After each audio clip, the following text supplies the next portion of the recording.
So, No, it's not there. Go. hello everybody, I'm Drew Mendonça and I'm here with Daryl at the Hi. at the Orange and Empire Railway Museum's archive building.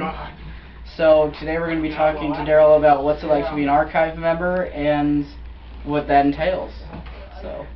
Sounds good. Ask away. Okay, so what does an archives member do at the Orange and Empire Railroad Museum? It's pretty simple. We get old materials and photographs from the railroads, and we preserve them. And by that, we keep them safe, and we try and do electronic scanning so that we don't have to look at the originals, and we can share them with anyone that's interested.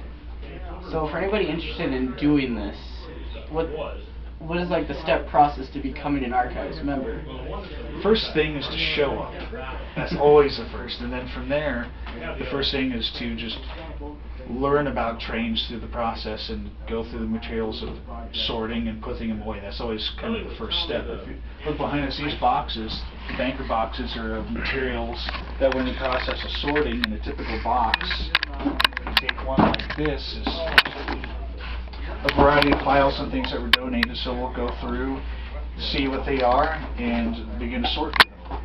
Okay. So for someone that doesn't know anything about trains, what would you suggest that they do if they really want to do this? The sorting is the easy work. There's a lot of things that you don't have to be specialized with. Like in, say for example, in this box, everything in here by the previous owner is labeled. So it's pretty simple to just follow what is already here. Some boxes are a little more specialized, so you have to be able to see what's in the image and identify it. Okay. So is this a job for just anybody, or would you suggest it for certain people? Generally, anyone that's interested in transportation or any sort of history. Because you're going to learn about how transportation works, and then you're also going to learn about the communities that these railroads ran through, and how the entire development of these communities used to revolve around the railroad. Okay. So, how come you wanted to become an archives member here at the museum? A dear friend of mine and another rail fan was coming out here, and the main draw of coming out here is you get to see everything while you're working at it. So stuff like this, I would say? Yep, this is an original sign from later on when the railroads started to have buses. This is an original sign from a bus. And then other things, like in the file cabinets here, we have negatives and pictures and things that, all going through them, we physically get to look at them and enjoy what they are. So at the end of the day, even though it's a selfless act to want to work in the archive, the selfish end of it is you get to enjoy everything that's actually here and look at everything. Okay, so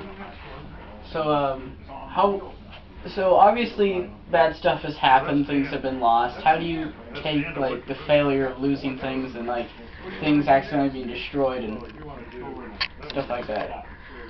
Absolutely. Well, it just comes down to we're just blessed for everything that we have. And the good thing now with digital technology is anything of paper material that's damaged, as long as we can get it together to scan, we'll have a digital image that will, knock on wood, last for a very long time. So we're not as concerned anymore with the actual original articles being intact. And unfortunately, a lot of things were thrown away and lost over the ages, but rail fans and archive groups try and preserve everything that we can from the railroad's original files that have been dispersed over the years. So for people just wondering about the rails, were you a rail fan growing up, or is this something that just happened? It's been my whole life. I can't remember a time that I wasn't in the railroads and trains. Okay. It's an interest I got from my grandfather. Okay. So, what do you like about being an archives member? Like, what's the most just joyous thing you do? The best thing is discovering just priceless treasures of information. One of the things that struck all of us, we'll go back to this cabinet here. Pacific Electric Railroad kept a record on a piece of paper of all the details of every single car that they had in operation. So you find articles like this, and everything you want to know about every single car, and this is the original document. This one here, if we look at it, the dates are on it from 1907. They were the first entries into it. So you can go through, and here's all the information on all the cards from the Pacific Electric Railway. So you don't just specialize in Pacific Electric, right? You do like other things? Because I know I see a lot of that around here. No, we have lots of different interests here. We have some people that their focus is with streetcars and interurbans. Other people like steam trains, other diesel, electric. So a wide variety, so everyone has the opportunity to work with the field and interests that they enjoy the most. So what are interurbans? You mentioned that, and some people might not know unless they really know culture and the lingo. Absolutely. A trolley would be a similar idea to a bus. You would have a rail vehicle in the street, and it would just deal with local traffic from block to block. While an interurban is a trolley that's designed to go long distance, more like a traditional train, where they're not going to be running in the city streets. They'll have their own private right-of-ways, and they'll be able to go from town to town so that people will be able to travel much faster. So it'd be a similar idea to how we have the commuter service nowadays, like Metrolink. Okay.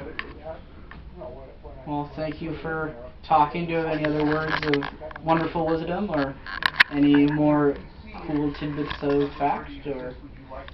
The best thing is if you take interest in trains and rail history, get involved in your local railroad museum. There's plenty of material to Google at and help the guys out with all their sorting and archiving. Okay. Well, thank you. You're welcome. So we are at the Orange and Empire Railroad Museum. We'd love to have you come out. I've been a member here ever since I was a little kid, and just got into doing this with Daryl. So this is a very fun way of learning history, I guess. Absolutely. All right. Thank you.